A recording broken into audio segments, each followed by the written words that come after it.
Okay, so I am watching the movie Challengers, which of course is the latest movie that stars Zendaya, Josh O'Connor, and Mike Fast. And it was directed by, is it Luca Guadagnino, I think his name is, and it's about this, well, before I begin, it's actually told in flashbacks, by the way. So we see like the year 2019, and we see this tennis player, this up and coming tennis player called Art, played by Mike Fast, and he meets Tasha, played by Zendaya, who was of course a former tennis player, but of course she got an injury, and that's why she doesn't play tennis anymore. And of course she is great with a guy called Patrick, played by Josh O'Connor, and of course Art falls in love with Tasha. And then we cut to like 2023, and we find out that she's now married to Art and they have a daughter together. And then throughout the entire movie, it's just basically going back and forth when they were teens to being adults, and that's pretty much the movie in a nutshell. So yeah, the whole movie is literally about this whole love triangle between this guy who is of course Mike Feist from West Side Story remake. He is Art, like I said, in this film, and this guy here, Josh O'Connor, like I said, is actually Zendaya's character's ex-boyfriend because they broke up in, I'd say, 2020, I'd say. And of course she married Art after that, but does she still have feelings for Patrick since when she met him again in 2023? Yeah, find out yourself. So yeah, thinking about this movie. Okay, this might get me into trouble, but I don't really see the hype in this movie. Like, I was expecting people, like, from what I heard from people, they were saying, oh, this movie is so good, it's a masterpiece, it's going to be Oscar worthy, yada yada yada.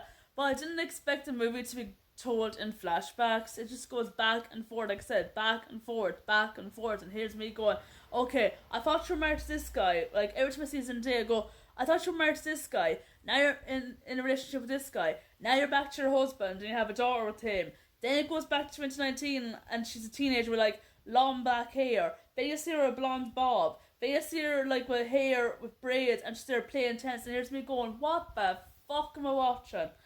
But is it a good film? It is a good film, I'm not gonna lie, it is a good movie. But it's way hyped. I mean, I couldn't even make head nor tail of it half the time. I'm actually watching the movie right now, and I cannot make head nor tail of it. I'm trying so hard, and I cannot make head nor tail of this movie.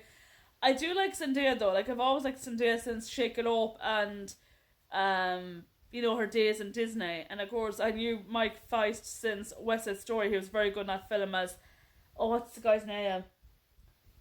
He was in the Shark. He was in the Jets. Sorry, he was in the Jets group with Ansel Elgort. And another guy, Josh O'Connor, he was in Cinderella 2015, the Lily James one, as guard in the palace. And I didn't know he was in that film until recently. So there you go. I learned something new every day. But yeah, if I had to change anything about this movie, I would actually change the fact that it's not been told in flashbacks. I'd rather if the story was about about this woman, Tashi, who was great with a guy,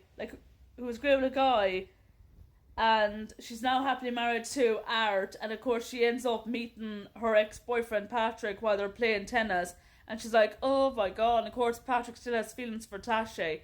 That's what I was expecting, but this whole flashback thing, it really annoyed me. So I would have actually ditched the flashbacks thing. Maybe like an odd flashback here and there, but flashback like now and a flashback again, it just drives me nuts because you don't even know whether it's present day or the past when you're watching the film. Also, the soundtrack in this movie is actually good as well. It's like something you listen to when you're out clubbing. It goes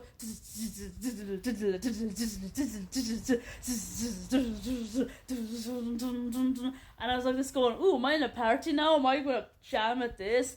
And also there's like a few old songs as well, like the song Nelly, It's Getting Hot in Here. That's the film as well.